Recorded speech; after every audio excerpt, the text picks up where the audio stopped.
ओम नमो भगवते वासुदेवाय।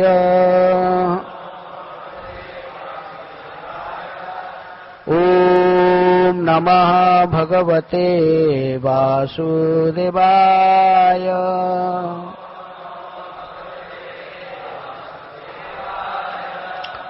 ओम नमः भगवते वासुदेवाय।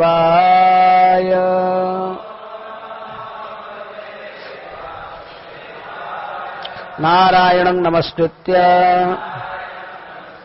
नरं चैव नरोत्तमं देवीं सरस्वतीं व्यासं ततो जयमुदीरये। नष्टप्रायेषु अभद्रेषु नित्यं भागवत सेवया भगवते उत्तम श्लोके भक्तिर्भवति नैष्ठिके।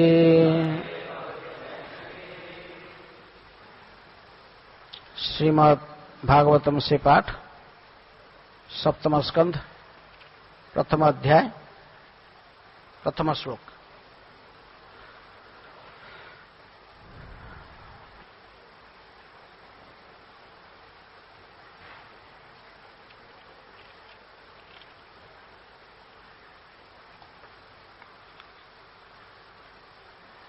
श्रीराजोवाच समः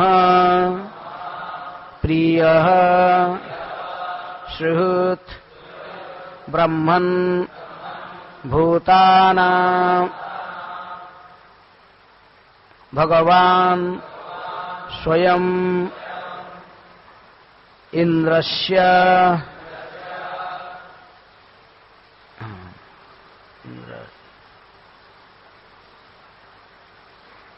अर्थे कथम दैत्यान् अवधीत विषमः यथा।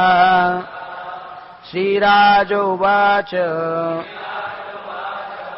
समः प्रिया सुहृत् ब्रह्मन् भूतानां भगवान् स्वयं इन्द्रस्यार्थे कथं दैत्यान् अवधीत विषमः यथा। श्रीराज उवाच समः प्रिया सुहृत् ब्रह्मन् भूतानां भगवान् स्वयं इन्द्रस्यार्थे कथं दैत्यान् अवधीत विषमः यथा। श्रीराजोवाच समः प्रिया सुहृत् ब्रह्मन् भूतानां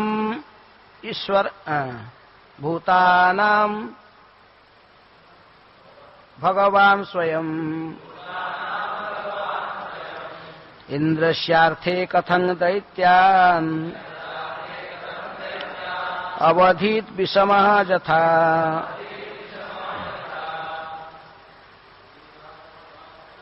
श्रीराजोवाच समः प्रिया सुहृत् ब्रह्मन्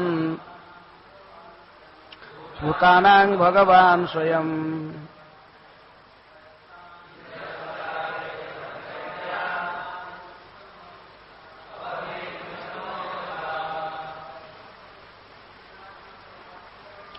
राजोवाच समः प्रिया सुहृत् ब्रह्मन्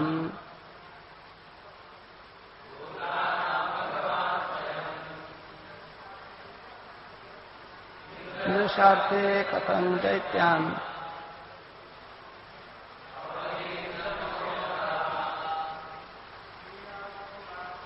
श्रीराजोवाच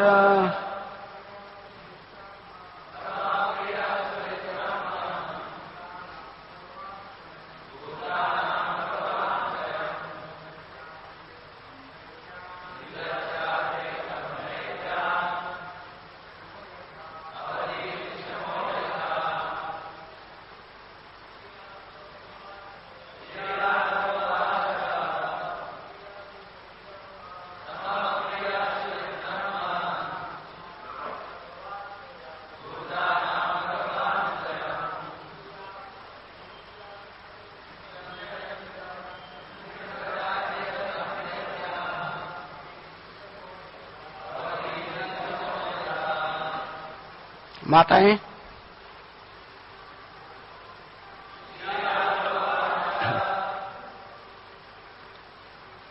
समप्रिय सुहृद ब्रह्मन्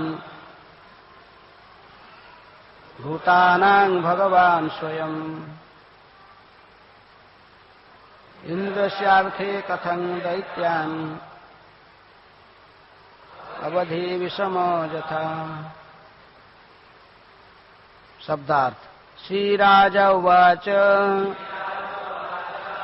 महाराज परीक्षित ने कहा, समः समान, प्रियः प्रिय, श्रीहित मित्र, ब्राह्मण हे ब्राह्मण सुखदेव गोस्वामी, भूतानां समस्त जीवों के, भगवान परमेश्वर विष्णु, स्वयं इंद्रस्य इंद्र के, अर्थे लाभ के लिए, कथम कैसे, दैत्यान असुरों को, अवधित मारा, विषमः पक्षपात, यथा मानो।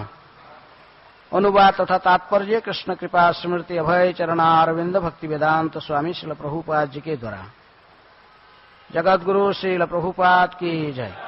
अनुवाद। राजा परीक्षित ने पूछा, हे ब्राह्मण, भगवान विष्णु सबों के शुभचिंतक होने के कारण हर एक को समान रूप से अत्यधिक प्रिय है, तो फिर उन्होंने किस तरह इंद्र का पक्षपात किया और उसके शत्रुओं को मारा? सबके प्रति समभाव रखने वाला व्यक्ति किस तरह किसी के प्रति पक्षपात करेगा और अन्यों के प्रति शत्रुभाव रखेगा? तात्पर्य। भगवद गीता के 9वें अध्याय के 29 नंबर श्लोक में भगवान कहते हैं, समहं सर्वभूतेषु न मे द्वेष्य अस्ति न प्रियः। मैं सबों पर समभाव रखता हूं, न तो कोई मुझे प्रिय है न कोई मेरा शत्रु है। किंतु पिछले स्कंध में यह देखा गया है कि भगवान ने इंद्र के लिए असुरों का वध करके उसका पक्षपात किया। हतः पुत्रादिति शक्य पाणि विष्णु ग्रहेण विष्णुना। अतएव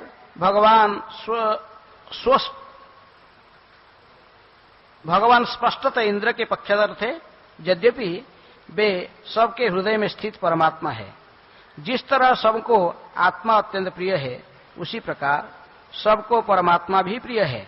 अतएव परमात्मा से कोई त्रुटि नहीं हो सकती। रूप तथा स्थिति का विचार किए बिना भगवान सभी जीवों के प्रति सदैव दयालु रहते हैं। फिर भी उन्होंने एक सामान्य मित्र की भांति इंद्र का पक्ष समर्थन किया। यही परीक्षित महाराज की जिज्ञासा का विषय था। कृष्ण भक्त के रूप में वे यह भलीभांति जानते थे कि कृष्ण किसी का पक्षपात नहीं करते, किंतु जब उन्होंने देखा कि कृष्ण ने दैत्यों के साथ शत्रु की भांति आचरण किया तो उन्हें कुछ संदेह होने लगा। अतएव उन्होंने स्पष्ट उत्तर जानने के लिए सुखदेव गोस्वामी से यह प्रश्न पूछा। भक्त यह कभी स्वीकार नहीं करेगा कि भगवान विष्णु में भौतिक गुण होते हैं। महाराज परीक्षित भलीभांति जानते थे कि दिव्य होने के कारण भगवान विष्णु को भौतिक गुणों से कुछ लेना देना नहीं है, किंतु अपने इस विचार की पुष्टि के लिए वे सुखदेव गोस्वामी से सुनना चाहते थे, क्योंकि वे अधिकारी है।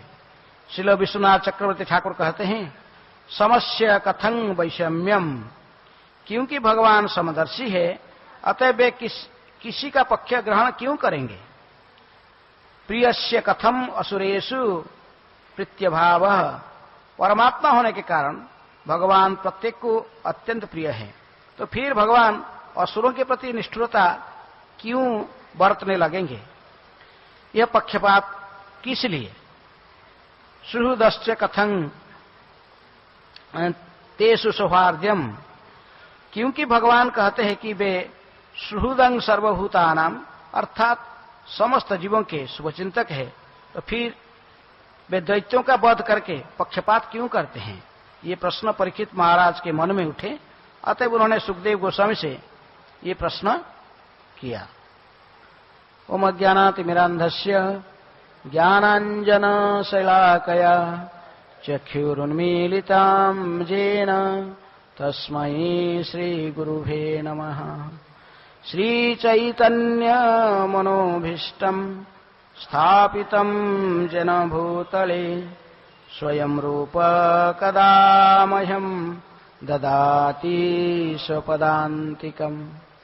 वन्देऽहं श्रीगुरुः श्रीयुतापदकमलं श्रीगुरून् वैष्णवांश्च श्रीरूपं साग्रजातं सहगण रघुनाथान्वितं तं सजीवम् साद्वैतं सावधूतं परिजनसहितं कृष्ण चैतन्यदेवम् श्रीराधा कृष्णपदान् सहगण ललिता श्रीविशाखान्वितांश्च। नमो विष्णुपादाय कृष्णप्रेष्ठाय भूतले श्रीमते भक्तिवेदान्त स्वामिनिति नामिने। नमस्ते सारस्वते देवे गौरवाणी प्रचारिणे निर्विशेषः शून्यवादी पाश्चात्यदेशतारिणी। नमो महावदान्याय कृष्णप्रेम प्रदायते कृष्णाय कृष्णचैतन्य नामिने गौरतिसे नमः। हे कृष्ण करुणा सिंधु दीनबंधु जगत्पते गोपेशः गोपिका कांत राधा कांत नमस्तुते। तप्त कांचन गौरांगी राधे वृंदावनेश्वरी वृषभानुसुते देवी प्रणमामि हरिप्रिये। वाञ्छाकल्पतरुभ्यश्च कृपा सिन्धुभ्येव च पतितानां पावनेभ्यो वैष्णवेभ्यो नमो नमः। श्रीकृष्ण चैतन्य प्रभु नित्यानंद श्री अद्वैत गदाधर श्रीवासादि गौर भक्तवृंद। हरे कृष्णा कृष्णा कृष्णा हरे हरे, हरे राम राम राम हरे हरे।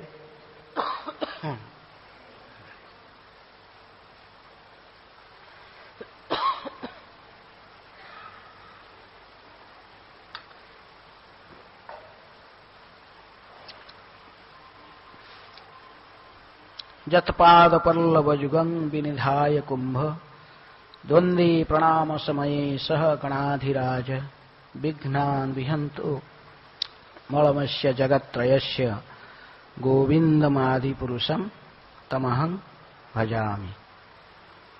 तो अभी नृसिंह चतुर्दशी आने वाला है। कब? 13 तारीख को। तो इसलिए अभी नृसिंह चतुर्दशी तक नृसिंह कथा, भगवान नृसिंह देव की कथा व नृसिंह प्रहलाद की कथा की चर्चा की जाएगी। किस लिए इसको सुनने का क्या महत्व, किस लिए हम ये नृसिंह और प्रहलाद की कथा को सुनेंगे, क्या उद्देश्य है? सुखदेव गोस्वामी कहते कि एतद्य आदि पुरुषस्य मृगेन्द्र लीलांग दैत्येन्द्र जूथ पवधं प्रयतः पठेत दैत्यात्मजस्य च शतांग प्रवरस्य पुण्यं श्रुत्वानुभावम् अकुत भयम् एति लोकम। प्रहलाद महाराज भक्त में सर्वश्रेष्ठ थे। जो कोई प्रहलाद महाराज के कार्यकलाप को हिरण्यकशिपु के वध तथा भगवान नृसिंहदेव की लीलाओं से संबंध इस कथाओं को अत्यंत मनोयोग से सुनता है, वह निश्चित पूर्वक आध्यात्मिक जगत में पहुंचता है जहां कोई चिंता नहीं रहती है। अर्थात यदि हम ध्यान पूर्वक इस नृसिंह कथा को, प्रहलाद नृसिंह कथा को सुनेंगे, कीर्तन और श्रवण करेंगे, तब जन्म मृत्यु संसार से मुक्त होकर भगवान के नित्य वैकुंठ धाम को प्राप्त करेंगे। तो इसलिए बड़े सावधान से कथाओं को सुनना जरूरी है। ये पहला अध्याय से लेकर 10वां अध्याय तक 10 अध्याय पूरा नृसिंह कथाओं की विशेष रूप में चर्चा हुई। भगवान किस प्रकार क्यों अवतार लिए और अवतार लेकर कैसे लीलाओं को प्रकट किए, अपने भक्तों को कैसे, प्रहलाद की कैसे रक्षा किए। क्योंकि भगवत श्रीमद् भागवतम की जो 10 विषय वस्तु है, अतः स्वर्ग विसर्गश्च पोषण स्थानमुतय मनोन्तर ईशानु कथा निरोधो मुक्तिर आश्रय, ये 10 टॉपिक से ये जो चरित्र हम अभी चर्चा करेंगे, इसमें कौन सा विषय वस्तु का चर्चा होगा? है किस विषय पर चर्चा होगा? इसे वो भी जो 10 नृसिंह और प्रहलादी कथा, पोषण, भगवान ने किस प्रकार अपने भक्तों की पोषण करते हैं, कैसे अपने भक्तों की विशेष रूप में देखभाल करते हैं। और गौरांग महाप्रभु विशेष रूप में प्रहलाद चरित्र और ध्रुव चरित्र को बार बार सुनते थे। किनसे? गदाधर पंडित से। स्वयं गौरांग महाप्रभु भी नृसिंह ही है। सबसे पहला जो भगवत्ता के परिचय दिए उन्होंने शिवासंगन में, तो किस रूप में दर्शन दिए? सबसे पहले नृसिंह रूप में। ऐसा ही भगवान जगन्नाथ भी जो महाराज इंद्रद्युम्न को सबसे पहले ब्रह्मा जी ने जब रत्न वेदी पर प्रतिष्ठित हो गए जगन्नाथ, और उन्होंने कहे कि इंद्रद्युम्न को दर्शन करने के लिए जाए, दर्शन कीजिए, तो किस रूप में देखे? सबसे पहले जगन्नाथ जी को नृसिंह के रूप में, विशाल उग्र नृसिंह की मूर्ति में। उग्र नृसिंह दर्शन के तुरंत भयभीत होकर आ गए वापस। तो फिर ब्रह्मा जी ने जाकर इनको शांत कराए हैं। इसलिए उग्र नृसिंह के सामने वो स्तुति ब्रह्मा जी ने सबसे पहले पाठ किए थे। श्री नृसिंह जय नृसिंह जय जय जय श्री नृसिंह उग्र वीरंग महाविष्णु ज्वलंत सर्वतोमुखम नृसिंह भीषणंग भद्रंग मृत्यु नमाम्यहम्। श्री नृसिंह जय नृसिंह जय जय जय श्री नृसिंह प्रह्लादेश जय पद्म मुख पद्म भृंग। इसलिए सभी नृसिंह, गौरांग महाप्रभु स्वयं को नृसिंह रूप में दर्शन दिए, भगवत्ता का परिचय करते हैं सबसे पहले। जगन्नाथ भी स्वयं को नृसिंह के रूप में दर्शन दिए हैं। और भगवान श्री कृष्ण केशवधृत नरहरि रूप जय जगदीश हरे। इसलिए भगवान के नृसिंह की कथाओं को सुनने से और श्रवण कीर्तन करने से सुखदेव गोस्वामी कहते कि हम जन्म मृत्यु संसार से छुटकारा प्राप्त कर सकते हैं, भगवान के नित्य धाम को प्राप्त कर सकते हैं। तो इस प्रसंग को जब प्रारंभ करते हैं, श्रीधर स्वामी जब इस सप्तम स्कंद के प्रारंभ करते हैं पहला श्लोक के, उन्होंने अपने भाव टीका लिखने के पहले इन्होंने कहते कि उन्होंने नृसिंह देव को प्रणाम करते हैं। सुभक्त पक्षपातेन तद विपक्ष विदारणम नृसिंहम अद्भुतम वंदे परमानंद विग्रहम। श्रीधर स्वामी सबसे पहले स्तुति करते हैं, इसके बाद अपने टीका प्रारंभ करते, क्योंकि वो स्वयं भी नृसिंह भक्त थे। कौन? श्रीधर स्वामी स्वयं नृसिंह भक्त थे। तो नृसिंह की कृपा से उन्होंने भागवत के टीका लिखे थे। श्रीधर स्वामी की जन्मस्थान हमारे ओडिशा में रेमुणा, जहां पर खेरुचा गोपीनाथ मंदिर है, उससे 5 किलोमीटर दूर पर मयूर ग्राम थे उनके स्थान, जन्मस्थान है। ऐसे ब्राह्मण घर में जन्म लिए थे, लेकिन कहा जाता कि बचपन से इतने बुद्धिमान नहीं थे। उनकी पितृवियोग हो गया था, माता जी थी, और वहां के जो लोकल राजा थे एक बार उनके गांव में से भ्रमण में गए थे। देख रहे थे कि ये जो बालक है, छोटा बालक, उसकी माँ ने इसको कुछ दुकान से कुछ लेने के लिए दिए, तेल लाने के लिए इसे भेजे थे, लेकिन उसमें बोतल के नीचे छिद्र था। तेल लेके आता था, फिर माँ के पास पहुंचते ही सब समाप्त हो जाता था, गिर जाता था सब, उसको पता नहीं चलता। फिर दोबारा पैसा लेके जाता, फिर दोबारा ऐसे बार बार देखते थे, राजा मंत्री देखते, राजा ने कहा कि ऐसे ऐसे और बुद्धू बालक कोई ये संसार में नहीं होगा। मंत्री को बोले कि देखो, कि उनके मंत्री जो थे वो हमेशा कहा करते थे, मुखं करोति वाचालं पंगुं लंघयते गिरिम यत्कृपातमहं वंदे परमानंद माधवम, वो सब समय कहते थे। तो कहे कि आप ऐसे गा रहे हो कि इसको देखे, मूर्ख बालक को यदि आप ऐसे सबसे बड़ा दिव्य पंडित बना दोगे तो मैं आपकी बात सुनूंगा, आपकी भगवत विश्वास के साथ मैं भी विश्वास कर पाऊंगा। इसलिए मंत्री ने इसका चैलेंज लिए, बालक को लेके गए साथ में, उनकी माताजी से बात करके उनको भी ले गए, माताजी का और सबके देखभाल हुआ राजभवन में। तो बच्चे को उन्होंने गुरुकुल में पढ़ने के लिए एडमिशन, लेकिन इसको नृसिंह मंत्र में इसको दीक्षित करके नृसिंह मंत्र को जपने की सिखाए। ये जो नृसिंह मंत्र जपते जपते जपते जपते उसी में सिद्धि प्राप्त की। कौन? श्रीधर स्वामी। इसलिए श्रीधर स्वामी भी नृसिंह देव की कृपा से ही श्रीमद् भागवत की टीका लिखे। नृसिंह कृपा के कारण ये सबसे पहला प्रामाणिक टीका। और कोरांग महाप्रभु कहते कि नृसिंह ने श्रीधर स्वामी को गुरु करी मानी। इसलिए कोई भी टीकाकार जो श्रीधर स्वामी के टीका के साथ कुछ विरोधाभास देता तो उसको प्रामाणिक नहीं माना जाता। तो श्रीधर स्वामी भी ये प्रसंग लिखते, जो प्रारंभ करते हैं तो सप्तम स्कंद की टीका सबसे पहला श्लोक में ही प्रारंभ की स्तुति करते हैं नृसिंहदेव की है, जो स्वभक्त पक्षपात है ना, अपने भक्त की पक्षपात अर्थात परित्राणाय साधुनां तद विपक्ष विदारणम विनाशाय च दुष्कृताम नृसिंहम अद्भुतम वंदे परमानंद विग्रहम। ओ नृसिंह भगवान को मैं जो अद्भुत नृसिंह भगवान को मैं प्रणाम करता हूं, जो परमानंद विग्रह है।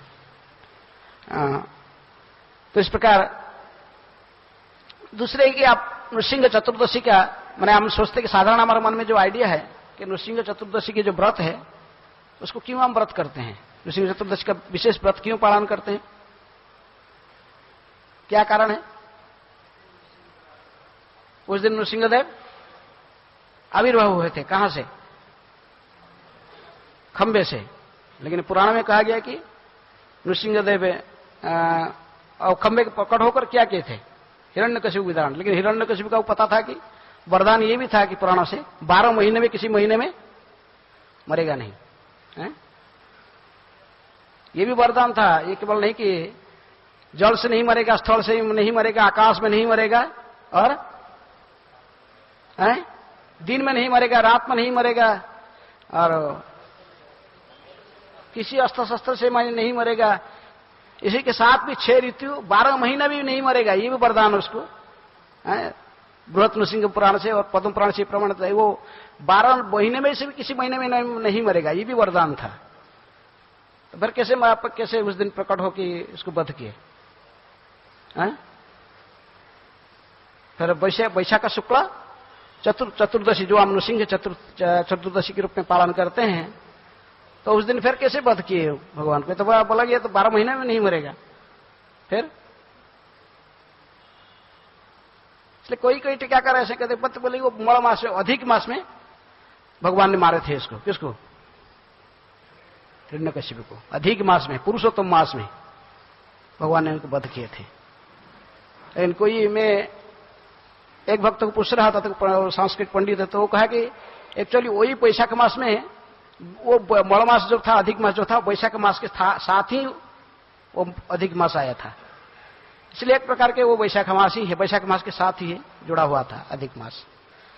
तो इसलिए भगवान ने इस प्रकार वध किए। लेकिन पद्म पुराण के प्रमाण के अनुसार, पद्म पुराण कहते कि हम किस लिए नृसिंह चतुर्दशी पालन करते हैं, तो वहां पर कहा जाता कि प्रकृति में एक हरित मुनि और पद्मावती, ये दोनों रहते थे सिंधु नदी के किनारे मुल्तान प्रदेश में। ये ब्राह्मण ब्राह्मणी रहते थे और कई हजार साल तक तपस्या किए। केवल सूखे घास जैसे ही सुतपा और पुष्ण जैसे तपस्या किए थे, भी ऐसे ही कठोर तपस्या किए। भगवान प्रसन्न होकर जब उनके सामने प्रकट हुए, वो नृसिंहदेव को ही तपस्या करते थे। नृसिंहदेव के धाम जैसे हम वैकुंठ जगत में उनकी भी अलग लोक है, नृसिंह लोक। तो ये लोग नृसिंहदेव को ही ध्यान करते थे। जब भगवान ने उनके सामने प्रकट हुए तपस्या में प्रसन्न होकर और इनको पूछे क्या वरदान चाहते हैं, जो भी चाहिए मांगो, तो इनके मन में किसी प्रकार की भौतिक इच्छा था नहीं, यहां तक कि मुक्ति की भी इच्छा नहीं था। इनके मन में यही इच्छा था कि भगवान को ही पुत्र के रूप में प्राप्त करने का। इसलिए जब उनकी इच्छा को उन्होंने व्यक्त की है तब भगवान नृसिंहदेव ने कहे कि देखो, हे माता, मैं आपके गर्भ में प्रवेश नहीं करना चाहता हूं, लेकिन आपकी इच्छा पूर्ण करने के लिए अभी तुम्हारा समक्ष में है, साक्षात आपके समक्ष में छोटे बालक हैं, बाल नृसिंह होकर मैं आपकी गोद में आ जाता हूं। आप मुझे जैसे दुलारा ने वात्सल्य में जैसे ही लालन पालन करना चाहते हो, आपकी इच्छा पूर्ण कर सकते हो। ऐसे कह के तुरंत ही नृसिंहदेव बाल नृसिंह मूर्ति में छोटे बन जाते हैं और माता पद्मावती ने अपने गोद में इनको ले लेती है। यहां पर पद्म पुराण वर्णन आती कि तो इसी दिन ये विशेष में इस सत्ययुग में घटना संपन्न हुआ था सृष्टि के प्रारंभ से, और ये इसलिए वैशाख शुक्ल चतुर्दशी तिथि के दिन ही भगवान ने उनकी पुत्र के रूप में उनकी गोद में गए थे। किनकी गोद में? पद्मावती की गोद में। इसलिए कहते कि ये दिन नृसिंहदेव के आविर्भाव के रूप में मनाया जाता है। हिरण्यकशिपु को वध करने के पहले भी भगवान बाल नृसिंह के रूप में माता पद्मावती की गोद में आए थे। तो इस प्रकार ये पद्म पुराण की जो इसकी क्लैरिफिकेशन दिया जाता कि उसी कारण से ये नृसिंह चतुर्दशी व्रत भगवान के आविर्भाव तिथि मनाया जाता। और वहां पर वर्णन है कि जो बाल नृसिंह को हरित मुनि और पद्मावती की गोद में बैठने वाले बाल नृसिंह को जो ध्यान करता है, समस्त प्रकार से विघ्न से मुक्त होकर अंत में भगवत धाम को प्राप्त कर लेता है। तो इसलिए कई प्रकार की स्टोरीज बता जाता है किस लिए हम नृसिंह चतुर्दशी व्रत पालन करते हैं। तो जो भी है, लेकिन विशेष रूप में हरिभक्ति विलास में भी सनातन गोस्वामी ने वर्णन करते कि प्रकृति में भगवान की जो आविर्भाव वैशाख शुक्ल चतुर्दशी तिथि में ही हुआ था। किनकी? भगवान नृसिंहदेव की। और खंबे से प्रकट होकर उन्होंने विदारण किए थे हिरण्यकशिपु को। इसलिए ये समाधान है कि यदियो 12 महीने में से मरना नहीं था, लेकिन फिर भी वो मड़ मास जो अधिक मास था वो वैशाख मास से साथ जुड़ कर था, एक साथ है। तो इस प्रसंग अस्ते आगे हम विशेष चर्चा करेंगे, लेकिन ये प्रसंग की प्रारंभ होती है जैसे प्रभुपाद ने तात्पर्य में भी इस श्लोक के पहला श्लोक के तात्पर्य में प्रभुपाद लिखते कि ये टीका प्राय सभी लोग सभी आचार्य लोग ने वीर राघव आचार्य जी की टीका के आधार पर ये श्लोक प्रभुपाद ने कोट करते हैं कि समोहं सर्वभूतेषु ने आगे हतपुत्रादिति चक्र ग्राहेण विष्णुना, भगवान ने जो पिछले श्लोकों में पिछले अध्याय में पिछले स्कंद में इसको वर्णन किया कि भगवान ने द्वितीय पुत्रों को बद्ध किया अपने चक्र के माध्यम से, और अदिति की पुत्र इंद्र की सहायता की। इसलिए भगवान जो सब समय समदर्शी माने जाते हैं, समहं सर्वभूतेषु सभी के प्रति समदर्शी होने वाले, तो फिर वो इस प्रकार कैसे किए? क्यों वो पक्षपात किए? राक्षसों को वध किए और इंद्र की व देवताओं को रक्षा करते। ये सब समय क्यों ऐसा होता है? इंद्रारी व्याकुलंग लोके मृढ़यंती जुगे जुगे, जुगे जुगे भगवान ऐसे अवतार लेते हैं। तो इसका क्या कारण है? तो भगवान तो ये समदर्शी होना चाहिए, सबके प्रति समान दृष्टि रखना चाहिए, लेकिन फिर भी वो ऐसा क्यों करते हैं? ये प्रश्न था किसकी? महाराज परीक्षित के प्रश्न था। इस अध्याय में 2 प्रश्न मुख्य रूप में परीक्षित महाराज पूछे हैं। एक तो कि ये भगवान क्यों पक्षपात करते हैं, और दूसरा उन्होंने कहते कि दूसरा प्रश्न शिशुपाल के विषय में है, जो कि यद्यपि वह कृष्ण के बचपन से ही उनके प्रति शत्रुभाव रखता था तथा कृष्ण की निंदा किया करता था, फिर भी जब कृष्ण ने उसका वध किया तो वह कृष्ण में लीन हो गया। ये कैसा हुआ? मुख्य दो प्रश्न इस चैप्टर में, प्रथम ये पहला चैप्टर में 7वें स्कंद में महाराज परीक्षित ने पूछे। किनको? सुखदेव गोस्वामी को। तो इसी के उत्तर देते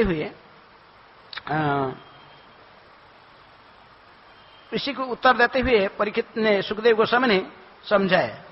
सुखदेव गोस्वामी बताते हैं कि भक्तों के चरण पर अपराध करने के कारण वैकुंठ में भगवान के दो द्वारपाल, जिनके नाम जय तथा विजय थे, सत्य युग में हिरण्यकशिप तथा हिरण्याक्ष बने। फिर अगले युग में त्रेता में वे रावण तथा कुंभकर्ण बने और द्वापर युग में अंत में शिशुपाल तथा दंतवक्र बने।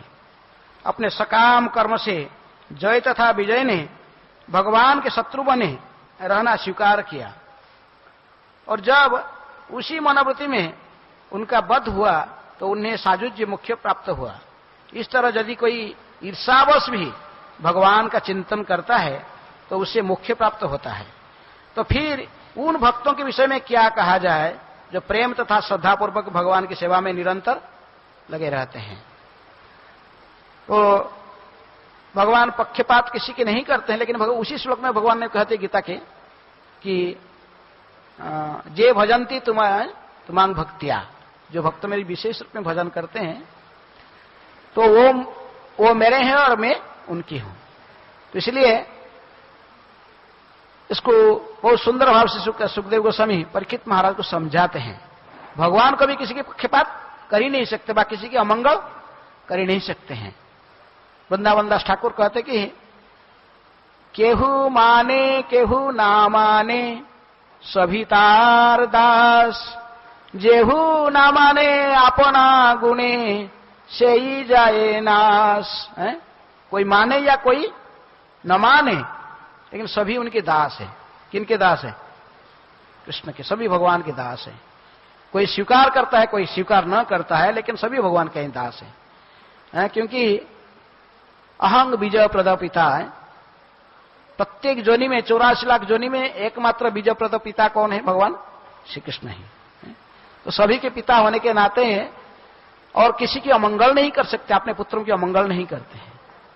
इसलिए सभी जीव मात्र ही भगवान के ही नित्य दास है। जीवेर स्वरूप है कृष्णेर नित्य दास। कृष्ण की नित्य दास सबके स्वरूप है। लेकिन इस बात को तो जो संत जन स्वीकार कर लेते हैं, जो स्वीकार करते इस बात को और उनकी भक्ति करते देवता है, जो इस बात को स्वीकार न करके उनके द्रोही बनते हैं तो उनको राक्षस कहते हैं। तो इसलिए वृंदावन दास कहते कि केहू माने केहू ना माने, कोई मानता है कोई नहीं मानता है, लेकिन वस्तुतः सभी भगवान का ही नित्य दास है, सेवक है। जो इस बात को मानता है उसके कल्याण होता है और जो नहीं मानता है अपना गुणे से ही जाए नाश। अपने कर्म के कारण, अपने गुणों के कारण तो उसकी विनाश होता है। लेकिन फिर भी यदि कोई भगवान के हाथ से कोई किसी की वध की जाती है तो वो तो ऐसा ही है कि भगवान कैसे कभी कोई दुष्ट बालक को एक थप्पड़, जैसे पिताजी कोई अपने दुष्ट बालक को सुधारने के लिए एक थप्पड़ लगाता है, तो उसमें पिताजी पक्षपात नहीं करता। कोई पिताजी के दो पुत्र, कोई अच्छे लड़का है, बहुत पिताजी के आज्ञाकारी है, सब कुछ बात सुनता है, दूसरा पुत्र इसकी बात नहीं सुनता पिताजी की, अपने मर्जी से कुछ भी करता है, कुमार्ग में जाता है, तो पिताजी उसको सुधारने के लिए कभी थप्पड़ लगा देता है। तो इसको इसके पक्षपात नहीं कहा जाता है। प्रभुपाद ने अगले श्लोक में तात्पर्य लिखे, उदाहरण दिए हैं। तो इसको कैसे पक्षपात कह सकते? पिताजी ने केवल इसको सुधारने के लिए, उसके हित के लिए ही थप्पड़ लगाया था और उसकी हित चिंतन नहीं किया। तो उसी प्रकार भगवान ने जब भी किसी साधु संत को आश्वासन देने के लिए, बात सुरक्षा के लिए कभी किसी राक्षस को वध करते हैं, दिखाई पड़ता है। लेकिन भगवान ने तीनों गुणों के द्वारा प्रभावित न होने के कारण, तीनों गुणों की परे होने के कारण, त्रिगुणातीत होने के कारण, ये गुणों की प्रभाव के द्वारा प्रभावित नहीं होने के कारण भगवान की जो कुछ करते हैं, जो कुछ कार्य करते हैं, वो सभी प्राणी के हित के लिए ही होता है। तो उससे भी उसके मंगल होता है। भगवान के स्वरूप ऐसा ही है, कभी किसी के अमंगल कर ही नहीं सकते। भगवान किसी के अमंगल कर ही नहीं सकते। जैसे ही सूर्य उदाहरण दी जाती है कि सूर्य जिस प्रकार अंधकार को दर्शन करना चाहेगा, वो कभी अंधकार को दर्शन नहीं कर सकता।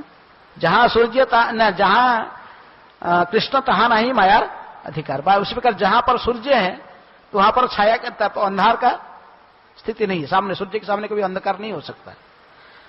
सूर्य जब भी अंधकार को देखने जाता है तो प्रकाश हो जाता है। उसी प्रकार भगवान यदि कोई किसी राक्षस को वध करते हैं, ऐसे ही लौकिक दृष्टि से हम देखते कि उसको अहित हो रहा है, लेकिन इसको अहित नहीं होता है। वो राक्षस को जो मोक्ष प्राप्त होता है, ऐसा वो मुख्य प्राप्त होता जो कि हजार हजार साल तपस्या करके जो मुनि ऋषि लोग जिस मुक्ति को प्राप्त नहीं कर पाते हैं, तो उस मुक्ति को तो केवल भगवान की शत्रुता के रूप में राक्षस लोग ने भगवान की हाथ से ही व उनके चक्र के माध्यम से बद्ध हो जाने से मुक्ति को प्राप्त कर लेते हैं। इसलिए यहां पर भी जब राजसूय यज्ञ हो रहा था महाराज युधिष्ठिर के, और राजसूय यज्ञ में सबसे पहला अग्रगण्य, सबसे पहला किसी की पूजा किया जाएगा, तो उसके बारे में चर्चा हो रहा था। और भीष्मदेव ने कहे कि सबसे पहले किसको पूजा होना चाहिए? भगवान श्री कृष्ण वासुदेव का ही पूजा होना चाहिए। भगवान वासुदेव ही सभी कारण के कारण है। ईश्वर परम कृष्ण सचिदानंद विग्रह अनादिर आदिर गोविंद सर्व कारण कारणम। इसलिए उन्हीं के सबसे पहले पूजा होने के लिए जो भीष्मदेव ने प्रपोजल दिया, सभी लोग एक साथ इसके समर्थन किए, लेकिन एक व्यक्ति को इसे सहन नहीं हो रहा था। किसको? शिशुपाल को। शिशुपाल के साथ आप संबंध जानते भगवान श्री कृष्ण, क्योंकि शिशुपाल का पहले निर्धारित हो गया था रुक्मिणी के साथ विवाह के लिए। रुक्मिणी की अनिच्छा सत्त्वे भी, रुक्मिणी की इच्छा नहीं था कि शादी करने का शिशुपाल को, लेकिन रुक्मिणी की भाई है, वो ऐसे ही अपने हिम्मत पर, अपने बल के पर सारे परिवार वालों को, इनकी महाराज भीष्मक जो उनके पिताजी रुक्मिणी की, वो भी नहीं चाहते थे कि, लेकिन रुक्मी सबके ऊपर प्रभाव डालकर अपने शक्ति सामर्थ्य के आधार पर सोचता था कि बलात्कार से शादी करा देगा। लेकिन बीच में आप जानते हैं रुक्मिणी जी ने किस प्रकार ब्राह्मण के माध्यम से पत्र भेजा कि इनके पास, श्री कृष्ण के पास है। श्री कृष्ण रुक्मिणी की इच्छा को स्वीकार करते हुए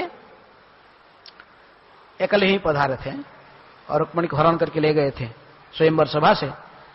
तो दृश्य अभी तक उसको दिखाई पड़ता था। किसको? शिशुपाल को। शिशुपाल बड़ा दुखी हो गया था, कोई इसको रक्षा नहीं कर पाया। रुक्मिणी गया था बड़ा प्रतिज्ञा करके, यदि मैं मेरा बहन को वापस नहीं ला पाऊंगा तो मैं गांव में दोबारा राजप्रसाद में प्रवेश नहीं करूंगा। लेकिन वो भी बड़ा अपमान हुआ। भगवान ने इसके पूरा बाल फाल सब सेविंग करके आधा रथ के पीछे बांध दिए, घिसट के जा रहा था। तो लेकिन बलराम ने आकर इसको छुड़ाए थे, तो इसलिए वो सब दृश्य उसको दिखाई पड़ता था। तो कहा कि वही कैसे मैंने बैठेगा क्या? वो कैसे सबसे पहले पूजा कैसे इसकी होगा? गाय चर मैंने बहुत कुछ इनडायरेक्टली प्रकृति में भगवान की गुणगान करता था। कौन? सरस्वती देवी ने शिशुपाल के जिह्वा में बैठकर गुणगान कराते थे इसको। कहते थे ग्वाला है, गाय चराने वाला है, गोपियों की वस्त्र हरण करने वाला, के बहुत कुछ है, दूसरे स्त्रियों के साथ में नाचने वाला है, बहुत कुछ कह रहा था। लेकिन ऐसे कहते कहते बहुत निंदा जब हो गया, क्योंकि इनके मासी का लड़के भी थे, भगवान का ही मासी का लड़का था। कौन? शिशुपाल और दंतवक्र, दमघोष के पुत्र थे, बेटे थे दोनों। और कभी कभी भगवान ने जाते थे उनकी मासी की बाड़ी में, तो उनके घर में जाते थे, तो ये बिना कारण से भगवान को पत्थर उठाकर मारने के लिए आते थे, गाली देते थे। जब से उनकी बोली प्रारंभ हुई, अगले श्लोक में बताया, जब बोली प्रारंभ हुई है, परीक्षित महाराज कहते थे इनकी बोली प्रारंभ होते ही उन्होंने गाली देना शुरू किया। सबसे पहले किसी को गाली दिया? कृष्ण को गाली देना शुरू कर दिया। तो ऐसे व्यक्ति जो हमेशा कृष्ण की निंदा करने वाला था, जो शिशुपाल, राष्ट्रीय यज्ञ में जब तो महाराज युधिष्ठिर साक्षात देखे कि ऐसा शिशुपाल का जब निंदा करते रहे, अंत में भगवान ने इनको अपने मासी को वचन दिए थे कि 100 निंदा में सहन करूंगा तुम्हारे पुत्र का, 100 से जो एक्स्ट्रा हो जाएगा तो फिर मेरे सुदर्शन इसको क्षमा नहीं करेगा। तो इसलिए शिशुपाल जो निंदा करना प्रारंभ किया था राजसूय यज्ञ में भगवान के, तो भीम ने गदा और लेकर बार बार उठता था संहार करने के लिए इसको। लेकिन भगवान ने उनको शांत करी, बैठो शांत बैठो है, समय आने पर उसे किया जाए, क्योंकि यज्ञ क्षेत्र में पूरा युद्ध होगा तो फिर यहाँ पर रण क्षेत्र बन जाएगा। यज्ञ क्षेत्र में फिर रक्तों की स्रोत बहेगा, तो इसलिए भगवान ने उनको रुक कर रखे। निंदा सहते रहे, जैसे 100 क्रॉस कर गया तुरंत सुदर्शन गया और उसके गले गर्दन को काट के पूरा यज्ञ क्षेत्र से बाहर लेकर फेंक दिया। लेकिन महाराज युधिष्ठिर देख रहे थे कि उसकी जो जीवात्मा आकाश में जाकर ऐसे ही एक ज्योति स्वरूप ऐसे प्रतीक्षा कर रहा था किसी को, बाप में से कुछ समय प्रतीक्षा करके आके भगवान के चरण में ही समा गया। बड़ा आश्चर्य हुआ किनको? महाराज युधिष्ठिर को। ये कैसे संभव हुआ? इतनी बड़े राक्षस है जो भगवान का ही इस प्रकार निंदा करके इतनी निंदा किया, और बचपन से ही भगवान की निंदक था, जन्म से ही छोटा बोलना प्रारंभ किया तब से ही भगवान की जो निंदा करता था, द्वेषी था। तो उस व्यक्ति किस प्रकार भगवान के चरणारविंद में समा गया है? बड़ा उनको मैंने इसकी रहस्य को जानने के लिए उन्होंने नारद जी को प्रश्न पूछा था। कौन प्रश्न पूछा? महाराज युधिष्ठिर नारद जी को प्रश्न पूछे, और नारद जी उसी प्रश्न के उत्तर देते हुए ये सारे इतिहास प्रारंभ किया है। इनकी पूर्व इतिहास को प्रारंभ किया कि ये था कौन, शिशुपाल था कौन, शिशुपाल दंतवक्र जैसे हैं, ये किस प्रकार भगवान विष्णु की दर्जे पर द्वारपाल के रूप में थे, जय तथा विजय के रूप में दोनों द्वारपाल थे। और चारों कुमार ने ब्रह्मा जी की मानस पुत्र, सबसे पहला पुत्र ब्रह्मा जी की चारों कुमार भ्रमण करते करते किस प्रकार वैकुंठ के दर्जे पर आए, और 5 साल की यदि वो सबसे पहला ब्रह्मा जी की बात उनकी ही नंबर सबसे वयोवृद्ध व्यक्ति में, लेकिन उन्होंने 5 साल के बालक के रूप में थे और नंगे थे, वस्त्र आदि कुछ स्वीकार ग्रहण नहीं किए थे। अब बच्चों की तो कहीं भी जाते हैं प्रवेश करने के उनको अधिकार रहता है, तो वैकुंठ के दर्जे पर आकर वो अंदर में प्रवेश करने के लिए जो प्रयास कर रहे थे तब ये इन्होंने रोक दिया था इनको। दोनों गदाधर दोनों साइड में खड़े थे, दोनों गदा को बोले कि रुको जाओ, रुको, कहां जा रहे हो? तो उस घटना को फिर वर्णन किए कि सुखदेव गोस्वामी की किसी लिए ये घटना हुआ, इनके पूर्व जन्म के सारे इतिहास को वर्णन किए कि ये दोनों जो शिशुपाल और दंतवक्र ये इस भौतिक जगत के हैं, भौतिक जगत में गुणों के द्वारा प्रभावित होने वाले बद्ध जीव नहीं थे। इसी को समझाने के लिए इन्होंने उनके पहले हिस्ट्री को बताया। जो वैकुंठ के निवासी होते हैं, चाहे कभी कभी किसी कारण से यदि वे भौतिक जगत में आने पर भी नीचे आने पर भी फिर भी वो तीनों गुण की परे रहते हैं। उनको भगवान की बहिरंग शक्ति कभी स्पर्श नहीं करती है, वो हमेशा अंतरंग शक्ति के द्वारा ही बाधिनस्थ होकर लीलाओं को प्रकट करते हैं। इसलिए जीव गोस्वामी भी कहते कि प्रकृति में ये भागवत में जितनी भी पर्सनालिटियों की सब चरित्र वर्णन की गई है, अपने भागवत संदर्भ में कहते कि जितनी व्यक्ति की चर्चा नाम उस भागवत में दी गई है, ये कोई भी बद्धजीव नहीं है। यदि बद्धजीव ये सब होते हैं, बद्धजीवों के चरित्र को सुनकर कोई दूसरा बद्धजीव मुक्त नहीं होता। ये सब मुक्त आत्मा है। चाहे वहां पर अजाम्बेल के नाम भी आता है, अजाम्बेल के चरित्र है, भाई हिरण्यकशिपु, हिरण्याक्ष, जितने राक्षसों के चरित्र, वृत्रासुर के चरित्र, ये सब वर्णन आता है। लेकिन ये कोई भी भागवत में जो राक्षसों की वर्णन आता है, ये केवल ड्रामा की राक्षस है, ये ओरिजिनल राक्षस नहीं है।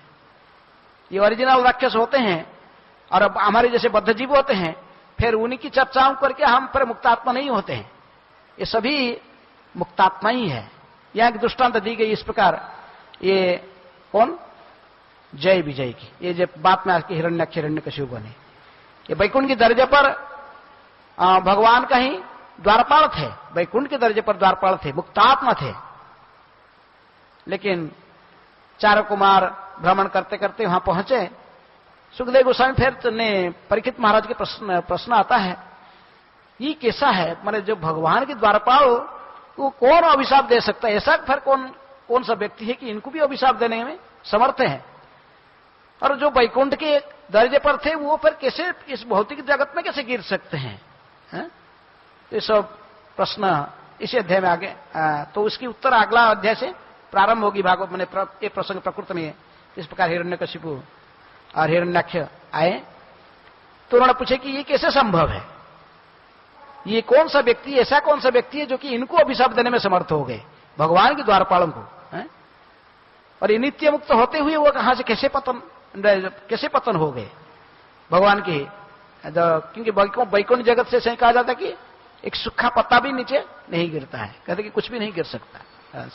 लेकिन फिर ये कैसे गिर गए भगवत धाम से? बड़ा रहस्य की बात है। ऐसे ही तो कुछ गिरता नहीं, लेकिन जो भगवान ने स्वयं चाहते हैं किसको, फिर वो गिर सकता है। क्योंकि हमारा पास में जैसे कभी कभी युद्ध करने के लिए, कुश्ती कसरत करने के लिए परस्पर में कभी कभी ऐसे इच्छा होती है। ये इच्छा ओरिजिनली किसके पास है? जो भगवान के पास में जो इच्छा है वही इच्छा केवल हमारे पास में दिखाई पड़ती है, हमारे पास में वही गुण दिखाई पड़ती है। तो इसलिए कभी कभी भगवान को भी ऐसी इच्छा होता है किसके साथ कुश्ती कसरत करना है, तो ये वहां पर वैकुंठ में संभव नहीं होता। वहां कौन भगवान के साथ कुश्ती कसरत करेगा? इसलिए उन्होंने अपने कि सेवकों को नित्य यहां पर फिर भेजते हैं, ये मर्त्यधाम में भेजते हैं, और स्वयं भी आते हैं, इस मर्त्यधाम में आते हैं विशेष रूप में जीवों को भी अनुकंपा करने के लिए, कि इनको आमंत्रण करने के लिए, आओ यहां पर जन्मरूप संसार में पड़े हुए हो, मेरे नित्य धाम में आओ, यदि मेरी भक्ति करोगे तुम्हारा कैसे लाभ होगा। एक ड्रामा सृष्टि करते हैं, यहां पर ड्रामा करते आकर। इस मर्त्य लोग जो है इनकी रंगमंच है, यहां पर वो भगवान स्वयं हीरो बनते हैं, तो फिर किसको विलियन बनाते हैं जिसके साथ उनको फाइटिंग करना है। कौन विलियन इसलिए इनको बनाए, किसको? हिरण्याक्ष को और हिरण्यकशिपु को। वराह रूप में आए हिरण्याक्ष के साथ युद्ध के, फिर अभिनव सिंह के रूप में आकर हिरण्यकशिपु के साथ में।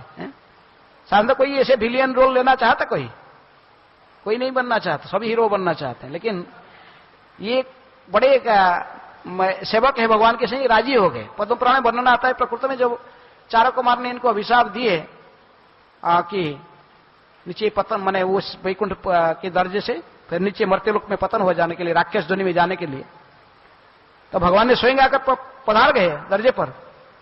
भगवान अपने सेवकों के प्रति इतनी प्रेम देखकर वो चारों कुमार तक कहते थे कि हम अभिशाप को वापस कर लेते हैं। लेकिन भगवान ने कहे कि नहीं, ये मेरा ही इच्छा था, मेरे इच्छा बिना कुछ नहीं हो सकता, मैंने चाहता हूं इन्होंने मर्त्य धाम में जाए। लेकिन भगवान ने उसमें कहे कि देखो, आप सोचो कि मेरे शत्रु बन के रहना चाहते हो कि मित्र बन के रहना चाहते हो। यदि आप मेरे मित्र बन के ही 7 बार मुनियों की, ब्राह्मण की साप को मैं वापस मैंने इसको रद्द नहीं करना चाहता हूं, उनकी इच्छा भी पूर्ण हो, ब्राह्मण की वचन पूरा हो। लेकिन मैं एक आपको सलाह देता हूं कि यदि आप ऐसे मेरी मित्र बन के 7 बार जन्म लेना चाहते, मर्त्यलोक में जाना, तो 7 बार आपको ऐसे जन्म लेना पड़ेगा। मित्र बन के यदि रहना चाहते, भक्त के रूप में रहना चाहते हो, 7 बार जन्म लेकर फिर 7 बार ऐसे जन्म चक्र में जाने के बाद फिर वापस आओगे। और यदि तुम मेरे शत्रु बन जाओगे, शत्रु के रूप में मेरी भक्ति करोगे, सॉरी, शत्रु के रूप में मेरे साथ में द्वेष करके मुझे वीर रस के आस्वादन कराओगे, तो फिर तुम 3 जन्म की पास में वापस आ जाओगे। तो ये दोनों सोचे कि इतने दिन हम 7 जन्म तक हम भगवान के विच्छेद को सहन नहीं कर सकते।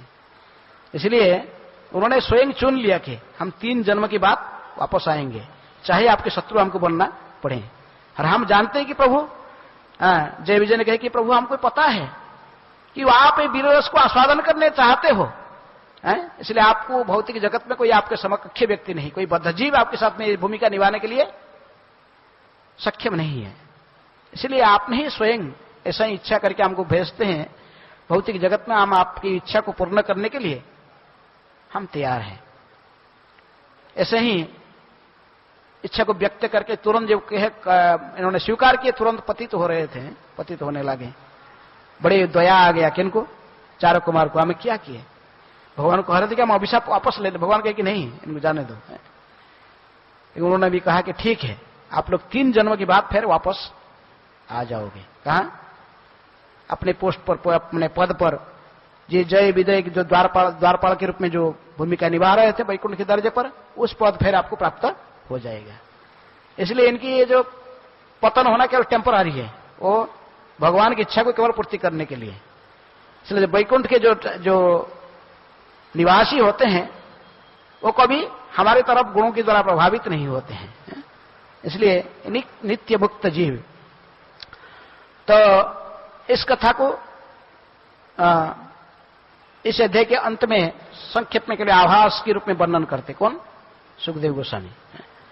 कहते कि किसी भी रूप में यदि कोई भगवान के साथ अपने संपर्क को जोड़ लेता है फिर उसकी कल्याण ही होता है।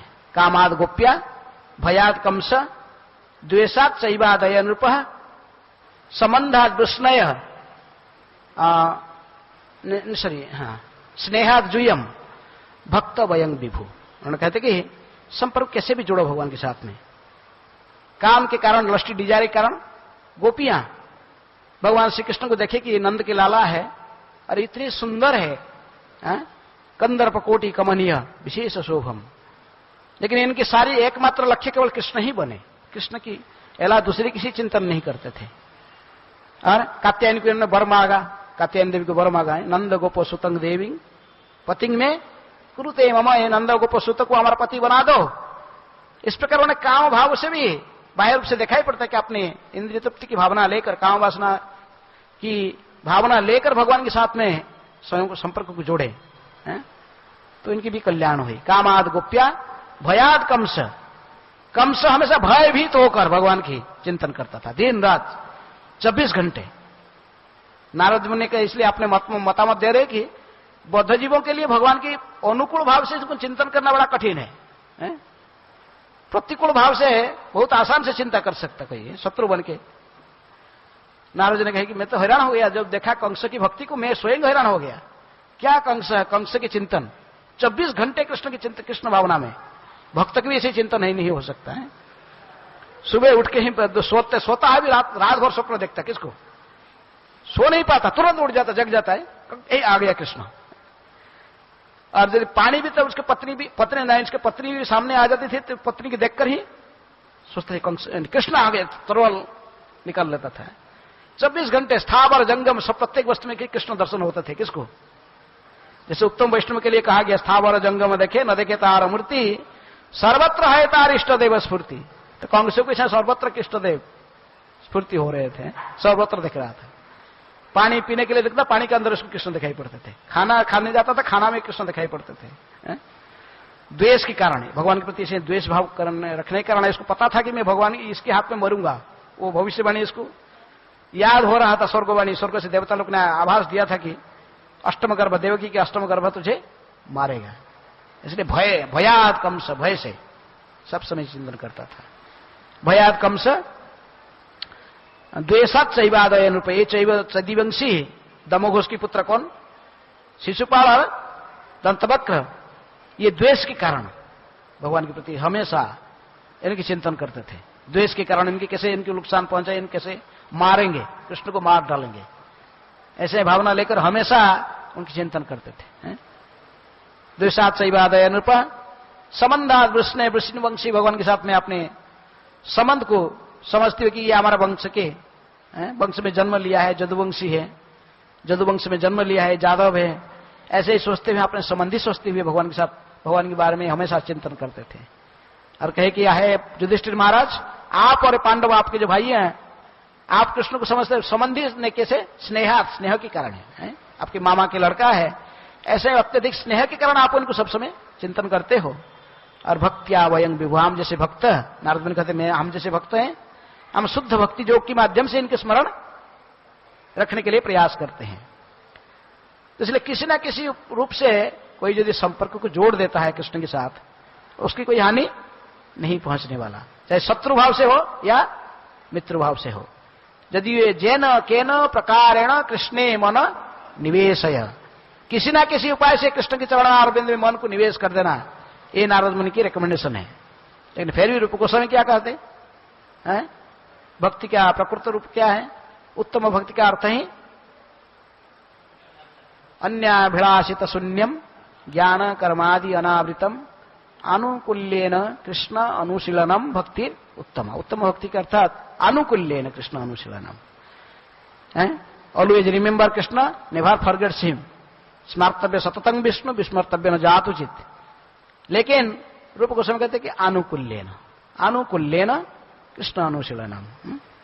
दास्य, साख्य, वात्सल्य, माधुर्य, किसी भी रस में अनुकूल भाव से भगवान के साथ संपर्क को जोड़ना, प्रतिकूल भाव से नहीं।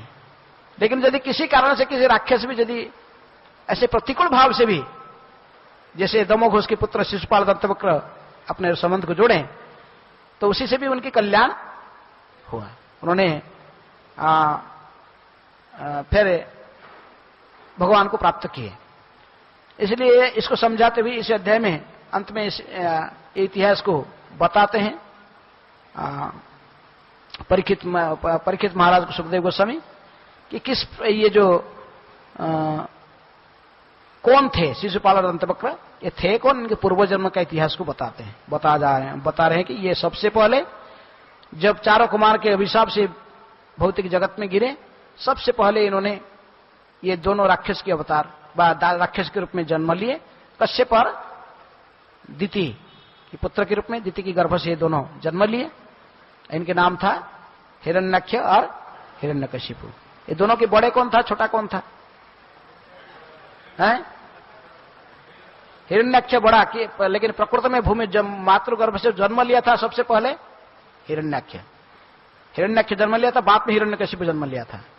लेकिन जब ये पिताजी की बीर्ज रेणु जो प्रवेश करता है माता के गर्भ में, जो पहला बीर्ज निक्षेप हुआ था उससे जो संतान होता है वो जन्म के समय बाद में आता है।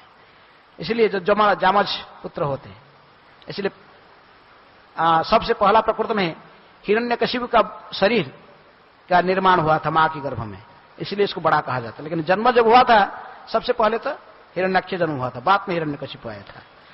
लेकिन फिर भी हिरण्यकशिपु को बड़ा माना जाता है। और ये इतिहास को विशेष रूप में अगले अध्याय में फिर बताएंगे हिरण्यकशिपु के बारे में डिटेल। इसलिए बैकग्राउंड केवल बताया गया कि ये जो कथा प्रारंभ होने जा रहा है, नृसिंह कथा, भगवान की प्रहलाद महाराज नृसिंह के प्रसंग, तो इतिहास संक्षेप में बताएं। और इसी के बारे में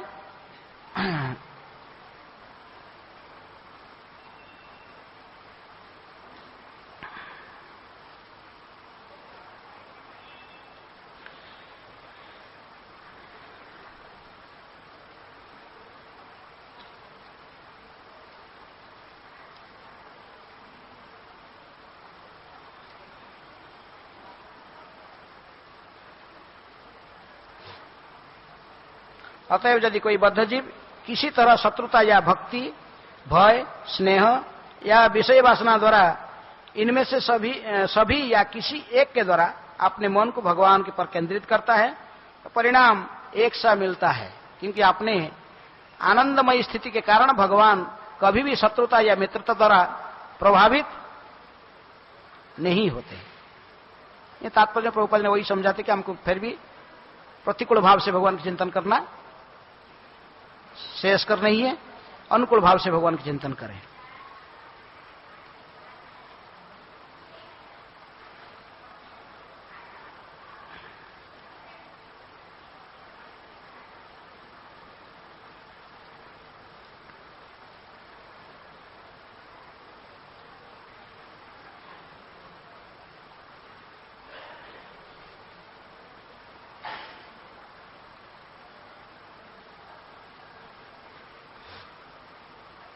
इसी प्रकार प्रारंभ अंत में इस अध्याय की कहते कि हिरण्यकशिपु, इस प्रकार हरि ने नृसिंहदेव के रूप में प्रकट होकर हिरण्यकशिपु का वध किया।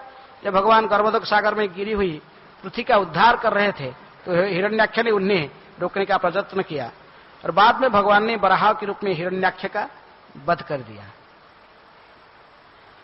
हिरण्यकशिपु ने अपने पुत्र प्रहलाद को, जो भगवान विष्णु का महान भक्त था, मारने के लिए नाना प्रकार के कष्ट दिए। समस्त जीवों के परमात्मा भगवान गंभीर, शांत तथा समदर्शी है, क्योंकि महान भक्त प्रहलाद भगवान की शक्ति द्वारा सुरक्षित था। अतएव हिरण्यकशिपु नाना प्रकार के यत्न करने पर भी उसे मारने में असमर्थ रहा। तत्पश्चात भगवान विष्णु के दोनों द्वारपाल जय तथा विजय, रावण तथा कुंभकर्ण के रूप में विश्रवा द्वारा केशिनी की गर्भ से उत्पन्न किए हुए वे ब्रह्मांड के समस्त लोगों के अत्यधिक कष्टप्रद थे। नारद मुनि ने आगे कहा है, राजा, जय तथा विजय को ब्राह्मण के शाप के मुक्त करने के लिए भगवान रामचंद्र रावण तथा कुंभकर्ण का वध करने के लिए प्रकट हुए। अच्छा होगा कि तुम भगवान रामचंद्र जी के कार्यकलाप के विषय में मार्कंडेय से सुनो। सुखदेव गोस्वामी राम आगे कहते कि नवम स्कंद प्रकृति में, तो आप तो बार बार इसके बारे में सुन चुके हैं रामचंद्र की कथा, इसलिए मैं इसको विस्तार से नहीं बता रहा हूं। मैं केवल कृष्ण के बारे में आपको बताऊंगा।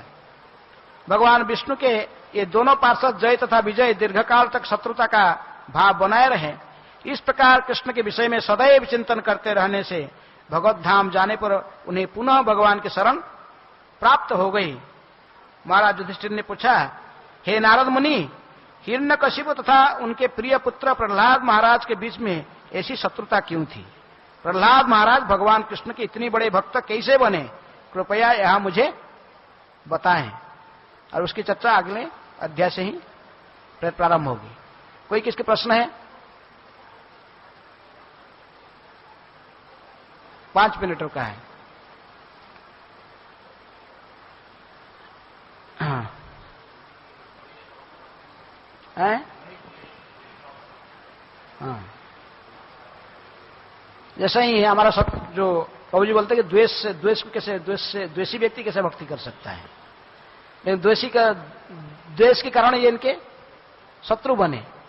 और शत्रु बन भगवान के साथ में जो शत्रुता रूप में भी शत्रुता करता है तो उसका भी कल्याण होता है, क्योंकि उसको साजुज्य मुक्ति प्राप्त होता है भगवान के हाथ से बद्ध होने के कारण।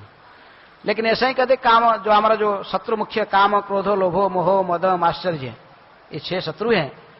नरोत्तम दास ठाकुर अपने भजन में कहते कि इन सभी को हम भगवान की सेवा में लगा सकते हैं, एक को नहीं लगा सकते, वो है ईर्षा, मात्सर्य, इस सेवा नहीं लग सकता। काम कृष्ण कर्मार्पणे, क्रोधो भक्त द्वेषी जने,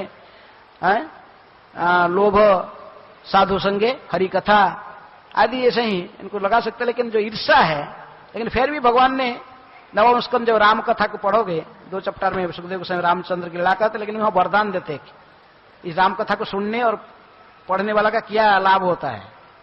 वरदान देते हुए कहते कि जो नित्य सायं और संध्या में इस राम कथा को श्रवण और कीर्तन करेगा, इसकी ईर्षा रूपी बीमारी चली जाएगी। इसलिए अर्थात भगवान की कथाओं को नियमित श्रवण करने से ईर्षा भी नष्ट हो जाए, ईर्षा भावना दूर हो जाता है, फिर मैत्री भावना उत्पन्न होती है। इसलिए जिसकी ज्यादा ईर्षा की भावना रहता तो उनको नियमित कृष्ण कथा को श्रवण करना, नियमित श्रवण करने से ईर्षा भावना चली जाती है। लेकिन ईर्षा को ये हम अनुकूल भाव से भक्ति नहीं कहते हैं, लेकिन प्रतिकूल भाव से ईर्षा को भी, जैसे हिरण्यकशिपु, तो हम ऐसे नहीं बन सकते, ईर्षा को ऐसे उपयोग नहीं कर सकते हैं? द्वेष और ईर्षा अलग अलग, मेरे को तो अलग नहीं लग रहा है। ईर्षा तो किसके प्रति द्वेष भावना रखना, उसी को ईर्षा कहते हैं। भक्तों के मन में क्यों ईर्षा आती है? भक्तों के मन में ईर्षा क्यों आती है? ये प्रत्येक भक्त का अपना प्रारब्ध के कारण कई जन्मों से लगा हुआ है। ये क्यों आती है? भक्ति विनोद ठाकुर कहते कि अनादि कर्म फले, अनादि कर्म फले पड़ी भवार नव जड़े, तारी बारे ना देखी उपाय। अनादि कर्म फले, इसकी किस लिए मैं गाढ़ा में गिरा हूं, किस लिए हम जन्म संसार में गिर गए, ऐसा प्रश्न करना प्रभुपाद जी कहते मूर्खता है। कोई 20 फुट गाढ़ा के अंदर, गर्त के अंदर गिर गया है, नीचे है, तो उसका सबसे पहला कर्तव्य क्या है? वहां से कैसा ऊपर आना, ना वहां बैठ के रिसर्च करना मैं क्यों गिर गया, कैसे गिर गया, और इसे मिट्टी पड़ के इसको समाधि बना देगा उधर। इसलिए हमें ईर्षा तो किसी ने क्या शरण, किसी न किसी का, यदि हमारा मन में ईर्षा की भावना उत्पन्न हो गया तो इस भावना से कैसे मुक्त होना, उसकी उपाय देखना चाहिए। उसकी उपाय है कि नियमित कृष्ण कथा सुनना। सुखदेव गोस्वामी कहते हैं कि नियमित राम कथा को श्रवण करोगे तभी ईर्षा रूपी बीमारी भाग जाएगी।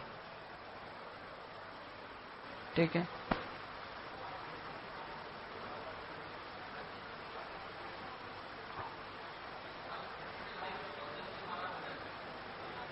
कौन?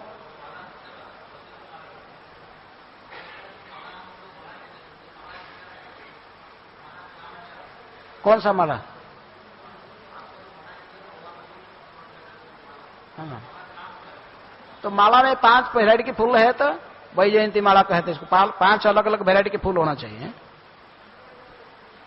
जिस माला भगवान पहनते हैं वैजयंती च माला, वैजयंती माला जो भगवान श्री कृष्ण पहनते थे, तो गोपियां लोग ने वृंदावन से फूल तोड़कर, वृंदावन के जंगलों से मिनिमम 5 वैरायटी अलग अलग फूल होना चाहिए, वैसे ज्यादा हो सकता है, मिनिमम कम से कम 5 वैरायटी अलग अलग सुगंधित पुष्प की माला को ही वैजयंती माला कहते हैं।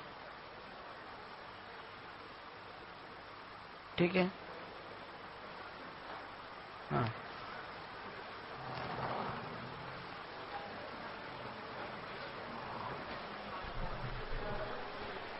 हरे कृष्ण।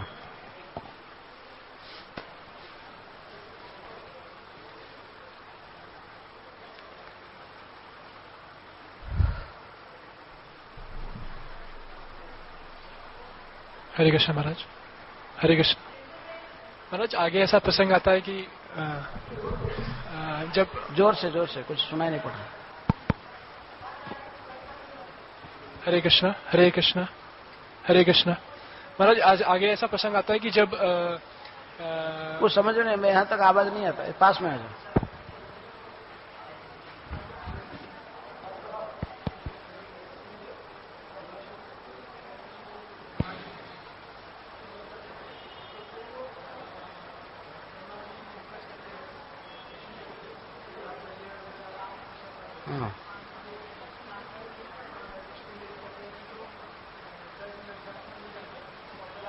ठीक है, वो जब अभी चर्चा होगा तो उसमें इस क्वेश्चन क्लास है, वो पूछ रहे कि लक्ष्मी जी ने जब हिरण्यकशिपु को वध कर दिए, भगवान को क्रोधित रूप में नृसिंहदेव थे, तो लक्ष्मी जी को भेजे, तो लक्ष्मी जी ने क्यों नहीं गए और कह रहे थे कि मैं ऐसा अद्भुत रूप कभी नहीं देखा। तो चर्चा आगे होगा। ठीक है, अगला क्लास में। और कोई? हाँ, हम नहीं कहा, वो मैंने सुखदेव गोस्वामी कह रहे।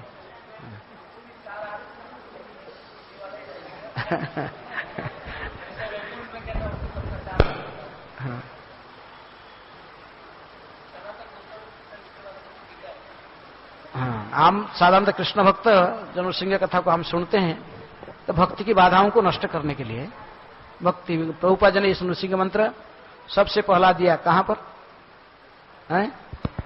सांस फ्रांसिस्को रथ यात्रा में। सांस फ्रांसिस्को रथ यात्रा में कुछ ब्लैक गुंडे थे, तो धमकी दी कि हम तुम्हारे गुरु को अटैक करेंगे यदि तुम लोग ये रथ यात्रा बंद नहीं करोगे। तो इसलिए प्रभुपाद जी ने कैसे भी तक छुप के चले गए थे पीछे से, ब्रह्मानंद प्रभु को मुनि ले गए, रथ में पूरा चढ़ गए। पता लगे प्रभुपाद जी ने रथ पर आ गए, तो वो लोग ने आ रहे थे, फाइटिंग करने शुरू कर दिए। भक्त लोग कुछ फाइटिंग करते थे उनके साथ। तो उस समय प्रभुपाद जी ने कहा कि मैं आज एक नया मंत्र आप लोग को दे रहा हूं, उस मंत्र की यदि आप गायन करोगे तभी सभी प्रकार का विघ्न नष्ट हो जाएगा। इसलिए प्रभुपाद ने सबसे पहला नृसिंह मंत्र वहीं गाए थे, रथ के ऊपर गाए, सभी लोग को बोले आप लोग इसको दोहराओ। जब नृसिंह मंत्र गाए तो ठीक नृसिंह प्रार्थना समाप्त होते ही पुलिस की गाड़ी आ गई, उनको सब पिटाई करके ले गया, उनको अरेस्ट करके ले गया। तो इसलिए सभी को पूरा विश्वास हो गया कि ये नृसिंह ये मंत्र यदि हम गाएंगे, हमारा भक्ति में जो कुछ बाधा विघ्न भगवान की सेवा में वो सब नष्ट हो जाएगा। इसलिए हम जो कृष्ण भक्त है तो हम सब प्रार्थना करते हैं नृसिंह देव को भक्ति विघ्न विनाश, क्योंकि भौतिक जगत में से वो गणेश को प्रार्थना करते हैं विघ्न नाश करने के लिए, लेकिन गणेश देव की भी आराध्य देव है कौन? नृसिंह देव। नृसिंह देव से शक्ति प्राप्त करते हैं विघ्नों को नष्ट करने के लिए। तो इसलिए भक्ति विघ्नों को नष्ट करने के लिए हम डायरेक्ट नृसिंह देव के शरण में आते हैं। ऐसे विष्णु तत्व में किसको छोटा किसको बड़ा नहीं माना ही जाता है। तो इसलिए नृसिंह देव का हम यदि हमारा भक्त का इच्छा है कि गोलोक वृंदावन जाना है, लेकिन फिर भी भक्ति के मार्ग पर जो बाधा विघ्न है उसको नष्ट करने के लिए नृसिंह देव के हम शरण में जाते हैं। ठीक है।